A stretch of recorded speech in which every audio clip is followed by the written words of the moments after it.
మనలో చాలామంది కూడా అరే ఆ హీరో ఆ సినిమా తీయడానికి అన్ని కోట్లు తీసుకుంటాడంట్రా, ఈ హీరో ఈ సినిమా తీయడానికి ఇన్ని కోట్లు తీసుకుంటాడంట్రా అని చెప్పేసి మాట్లాడుకుంటూ ఉంటాం కదా.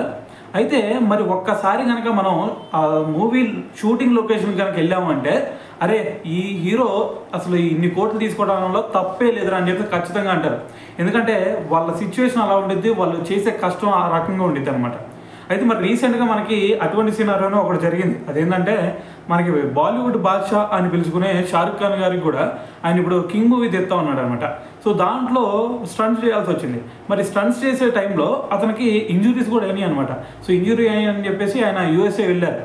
యూఎస్ఏ వెళ్తే అక్కడ డాక్టర్స్ ఒకటే చెప్పారు, సో మీకు చూస్తుంటే ఇప్పుడు మల్టిపుల్ మజిల్ ఇంజురీ అయింది, సో కాబట్టి మీరు 1 or 2 months వరకు అసలు మీరు షూటింగ్ లాంటివి పెట్టుకోవడానికి వీలు లేదు అని చెప్పేసి వాళ్ళు చెప్పడం జరిగింది. సో దీన్ని బట్టి అర్థం చేసుకోండి, మూవీ తీయటం అనేది, దాంట్లో ఒక హీరోలాగా యాక్ట్ చేయడం అనేది ఎంత కష్టతరమైంది అనేది సో దీన్ని బట్టి మీరు అర్థం చేసుకోవచ్చు.